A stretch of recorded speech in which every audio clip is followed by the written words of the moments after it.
Hey guys, welcome to Digital Tech Studio. In this tutorial, I'm going to share how to show the hidden files on Mac.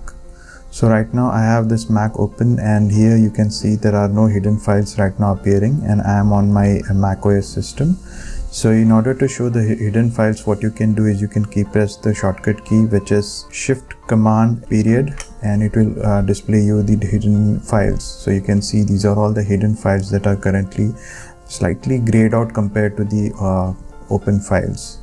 So if you want to again hide them, so what you can do is you can again press the same Shift Command and period and it will hide them. So this is the temporary solution which will last only until you restart the system. But if you want to make the hidden files appear permanently, what you can do is you can run a command in the terminal. For that you can open the terminal, and within the terminal you can type in this command. So I already have this command written here.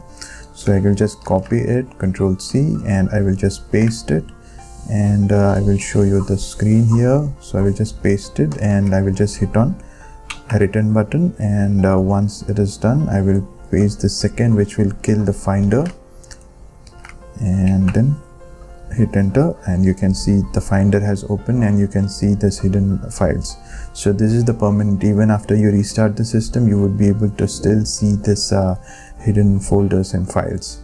Now if you want to disable that, what you can do is you can again copy the same command, and here at the end, instead of true, you can just go and change it to false and then hit enter, and again you need to kill all Finder, which will automatically hide those hidden files and extensions. So in this way you can show the hidden files on Mac system.